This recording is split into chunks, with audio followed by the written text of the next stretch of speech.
Many people are going completely insane because of inflation. If you think I'm the one who's crazy, it's probably because you've never lived or even visited a country that was completely destroyed by inflation, as I did a couple of times. Throughout this video, I will explain the entire process and the several manifestations of this problem, but in short, it's as if inflation itself created a sense of short-termism, of Yolo-ness that takes over an entire society. It spreads like a virus, taking over the minds of almost everyone. And here is something really weird about this. Most people don't even realize that they are changing with time. And when they do, they usually don't understand that inflationary forces were the reason why they started changing their behaviors. And actually, they will usually say that they're assuming a new lifestyle. They decided to change their opinions, and so on and so forth. I will give a clear example of this. Have you ever heard about the so-called Yolo economy?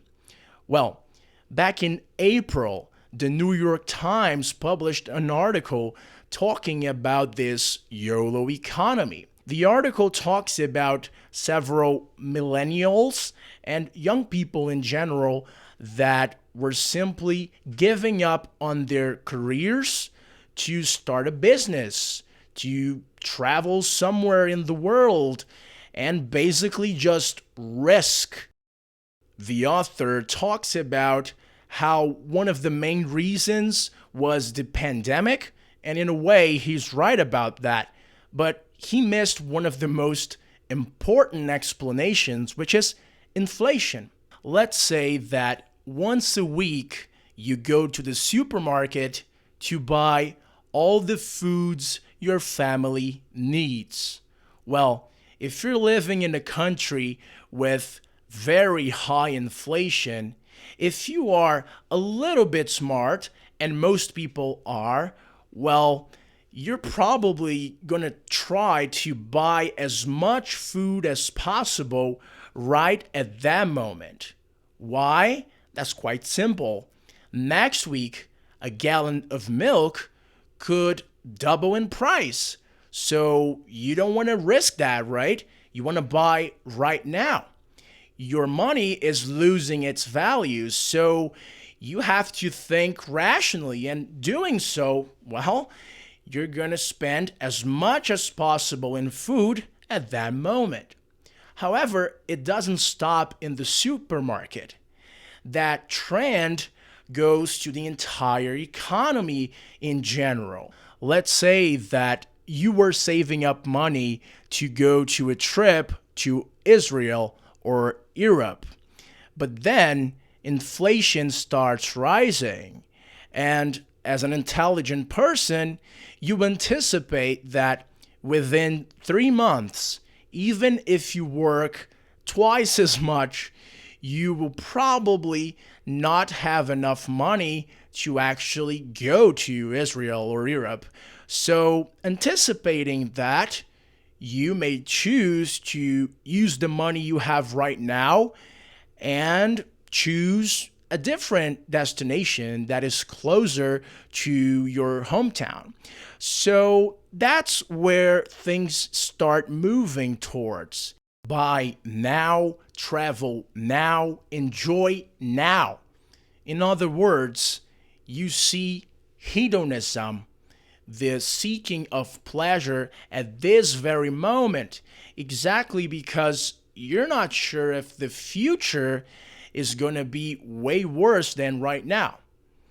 And with the lockdowns in our memory, it only gives us more reason to assume a very hedonistic position. It doesn't stop there, however.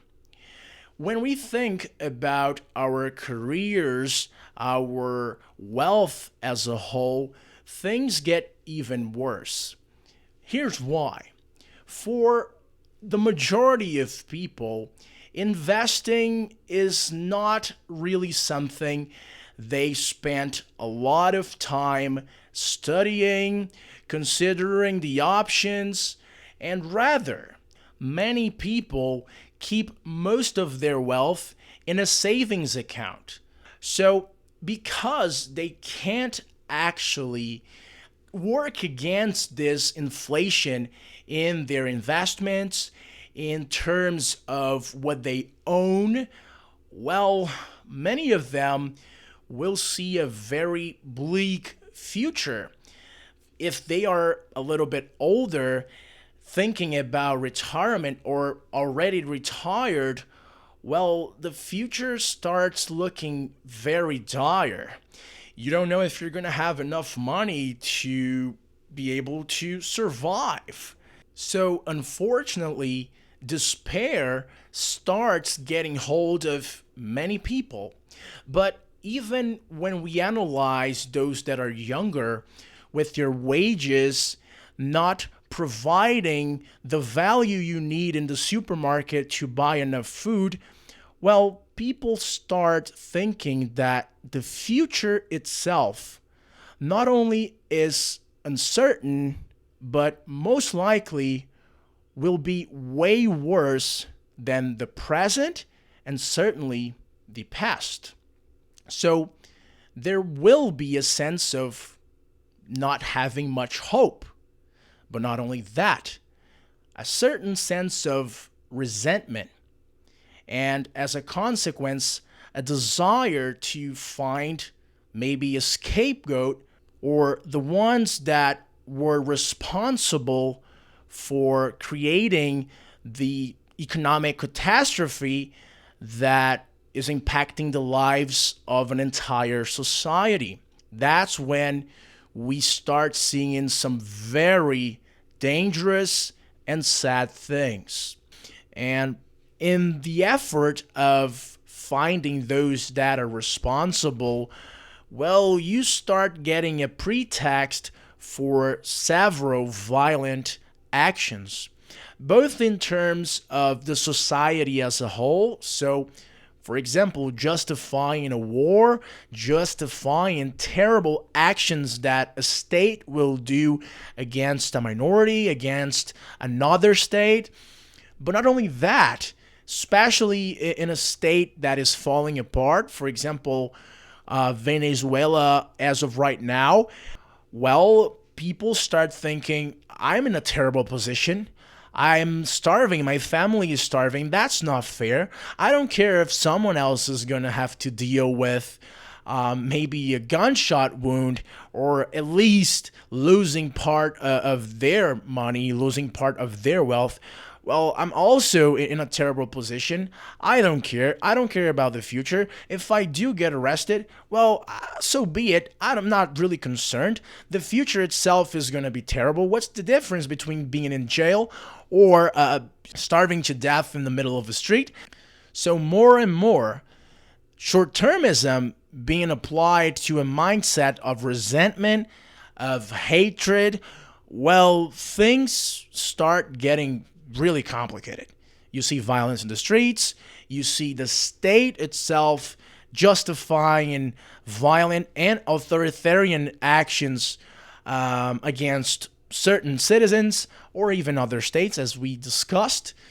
And as I explained in the beginning of this video, it's an entire process that sometimes even changes the personality of an individual. That happened with some of the people I met and that are living in Venezuela right now. This friend of mine, for example, was a person filled with dreams, with aspirations, someone who is really creative.